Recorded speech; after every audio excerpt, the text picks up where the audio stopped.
Hey guys, Mr. Crime Scene here.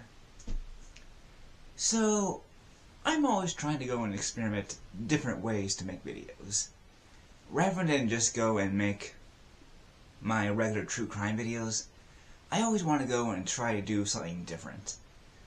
I've tried to go and do a few short videos, see what they do, and then I also experimented with pretty much just recording a news event on a crime scene that happened recently, and then give my own thoughts as I record. But this one is going to be a little different. Rather than go and do it on the computer and just be on a news site or something like that, these videos will be something that I've already covered, but I want to give my own personal thought. In most of the videos, I pretty much just give the facts. Just everything that we know that's on that case and nothing else. I usually try not to go and give my own opinion too much, since it's pretty much just supposed to be what's out there. And I have given my own personal thoughts before, and a few of my early videos I did do that at the end of the video. But I think it made the videos just really drag on from some of the comments I've seen, so I took those parts out and I just made them their own separate videos instead. And that's what these are pretty much going to be. I'm going to do several other videos like this where I'll give my own personal thoughts on the crime and just how I think things maybe should have been handled, how it should have ended, and everything like that. I just kind of think it would be nice just to go and say what I think compared to what the facts are. And with that, I want to go over the suicide of Megan Meier. So for anyone who never watched my regular video or doesn't know about this case, this one happened back in 2006. She was a teen girl who was just your regular teen. She liked to go and talk to friends, like to listen to music, boys, whatever. And like any other teen around the time, she had a MySpace account. And while on there, she met this boy named Josh Evans. And she really liked him at first. She thought he was nice and cute and everything like that. And he seemed that way at first. He was just like, yeah, I'm new in town. You think you can show me around at one point? And they talked, and they became friends. And it seems like it was going to be all good.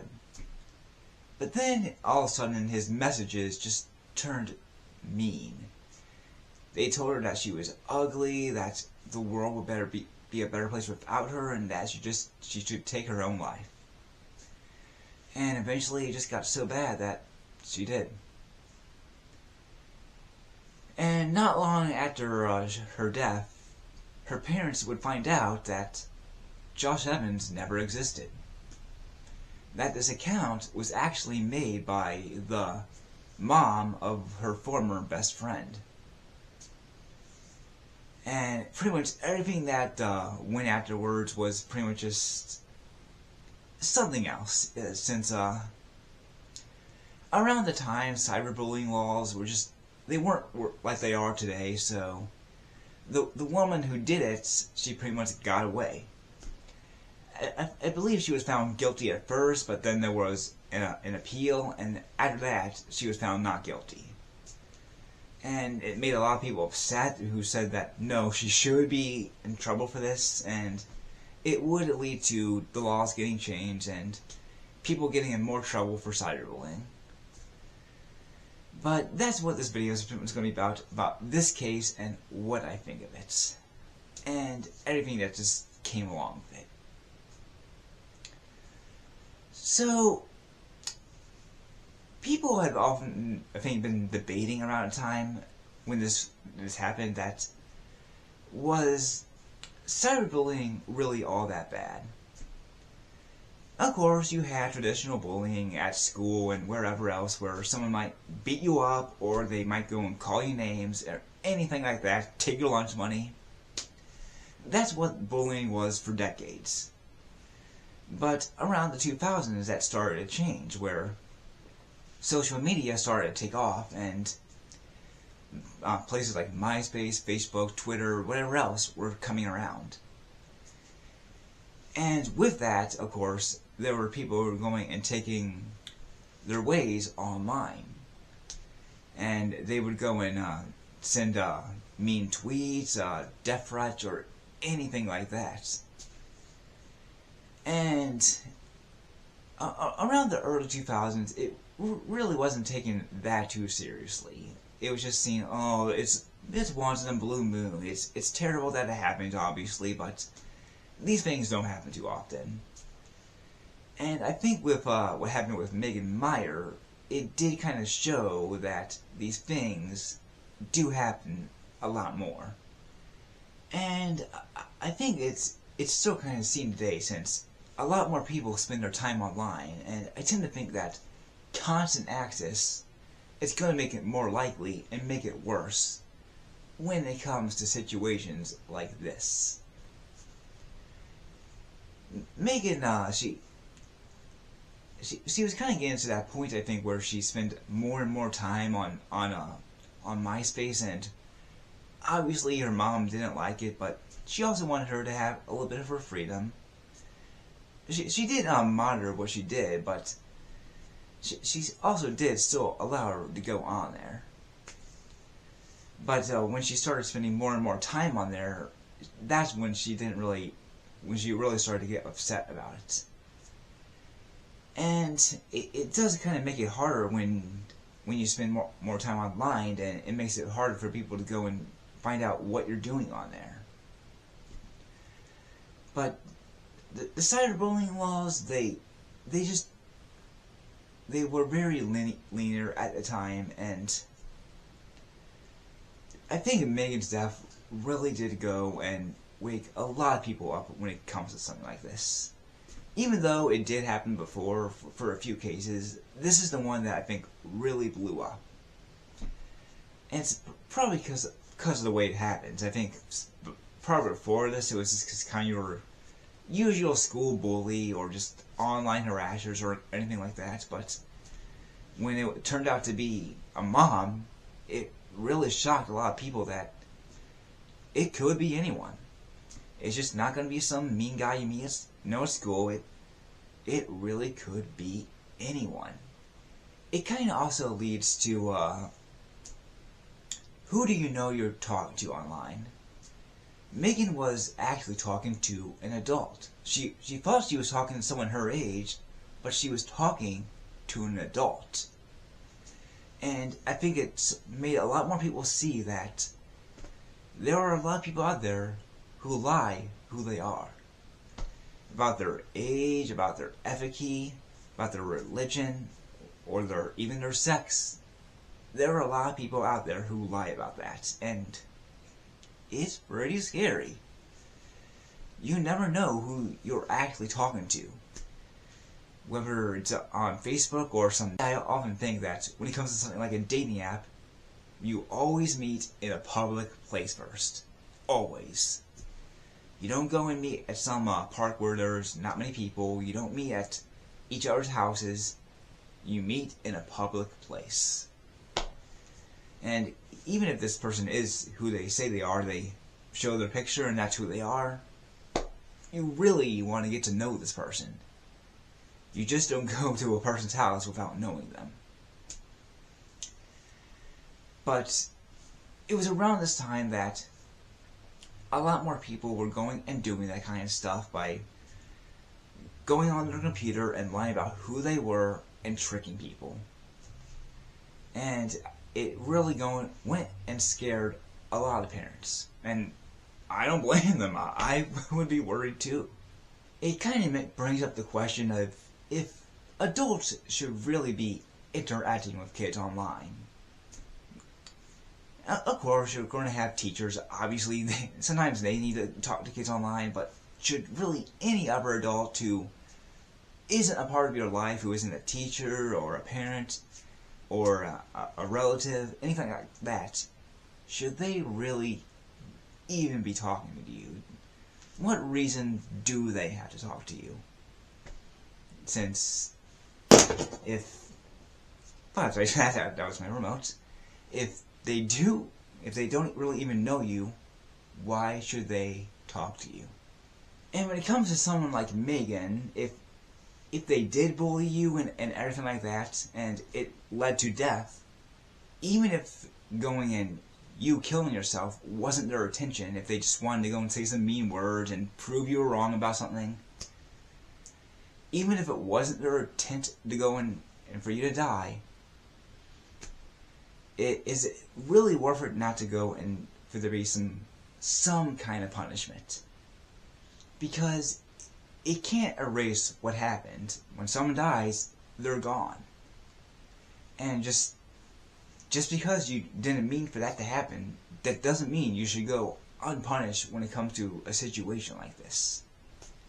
It also goes and kind of tries to go and say how adults really didn't see the signs when it came to Megan. Did they ever notice if she seemed more depressed, if she just seemed more angry? Now, even though this did happen in a really short amount of time, I believe, if they're being bullied online, look at any signs that they might be. And if you think they are, report it. Don't go and do nothing. Actually go and report it, because it shows you care about this person. There's also the talk of how much should parents monitor their kids. Now, when I was a teenager, I didn't want my parents to monitor me. To me, that was privacy, and if my parents went and saw all the videos I was watching or what I was talking to with my friends about, I saw it as an invasion of privacy. Of course, as I got older, I started to see from the other angle that there are some bad people on there, and it's sometimes good for parents to go and monitor what's happening with their kids. Now, I'm not saying they should go and look at every message, every video, or anything like that, but just take a peek, because you do want your kids to be safe. You don't know who they're talking to, you don't know what kind of videos they're watching, and if you fear that they're going and interacting with the wrong people or watching the wrong kind of videos that might have violence to them or some really, really bad message, then it should probably be the job of the parent to go and talk to their kid about this, because if they don't, it might end up leading to a darker path. But if they do, even if the kid doesn't really like it, well, they're going to be most likely okay. Sure, they'll be mad at you, but they're not going to die or anything like that, which is what a parent wants in the end.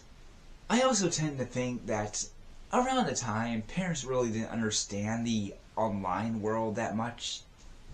They were a different generation. They didn't grow up with all this kind of stuff, so to them this stuff was just kind of unknown, and they didn't really know how to deal with it. Today, I think it's a little bit better, because a lot of the young adults today, they had a Facebook page or a MySpace page when they were a teenager or in college. So they did grow up with it a tiny bit. But about 20 years ago, they didn't. None of those people grew up with that kind of stuff. So they had to go and kind of just adapt to it a lot slower, and they didn't really see the dangers of all this kind of stuff that happened online. As with the stuff that came with Lori Drew, the mom who did this, I am really disappointed that it did come up with that kind of outcome. I think she should have gotten a bigger punishment. I realize the laws weren't really tight back then, but what she ended up doing ended someone's life. Yes, it was by accident. I'm not saying she should have gotten the death sentence or anything like that. And I'm not really sure if that's the outcome she wanted or not, since supposedly she never really showed that much emotion throughout all the trials. It might be different for her daughter, maybe. Maybe her daughter at least felt some guilt about it, and wanted to go and distance herself away from this, but as for Lori herself, I'm not entirely sure. Maybe she felt a little guilty about it, maybe she didn't, and if she didn't, it just shows more why she should have gotten punishment for it. Again, I'm not saying life in prison or anything like that, just some sort of punishment to go and show that she couldn't go and get away with this. There was also what happened with the media.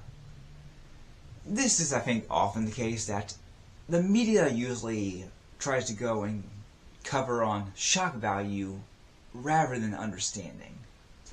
They're in it for the views. That's what they care about in the end. They really don't care about... Well, I wouldn't say that they don't care, but they're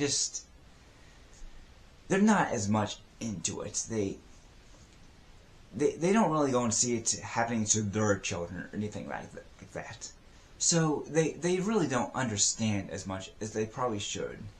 They want to focus on the shock value because they know that's what gets the clicks. Whenever someone gets shot or anything like that, they don't really ask why that person shot them or anything like that. They just want to go and focus on all the gore and then what this person's politics or whatever are. We should also ask ourselves, did society really ever learn from Megan's death? Did they learn to go and try to be nicer online and try to go and find all the people who do all the harassment or anything like that? And I'm not too sure on that. Whenever I see Facebook, YouTube, Twitter, Reddit, TikTok, it always seems to be a bunch of fighting. You know, you go on Twitter and you say you don't like some sort of pizza, people are going to get angry at you for it. You go on Reddit and you have the wrong opinion or something, people go on you for that. And it's just endless, and it doesn't seem to have really any end to it at all, because it doesn't really matter what it is. People get upset at you, and then they're going to start name-calling you, saying you're a terrible person without even knowing who you really are. I've seen it at all the kinds of sites. And I just don't think it... They're probably not going to go and tell you really kill yourself most of the time, but they are usually going to go and still say mean things and not really care what happens to you in the end. All they really care about is themselves. So Megan's case always kind of really stuck with me because it actually happened in the same area as me.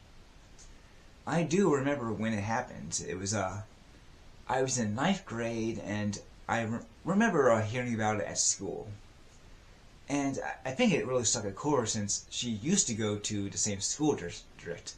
Not at the time of her death. I think she went to a Catholic school, but beforehand she went to the same school district that I did. And we never knew each other. I never met her. She never met me. We never even went to the same exact school, but I still remember when it was talked about, and I was kind of shocked about it. Just to go and see that this story that this young girl would go and kill herself, and then see the story just get a lot more attention from there. And like every other kid, I also had a MySpace. Now granted, I didn't talk to anyone but pretty much my own friends, and then a few YouTubers, admittedly, who I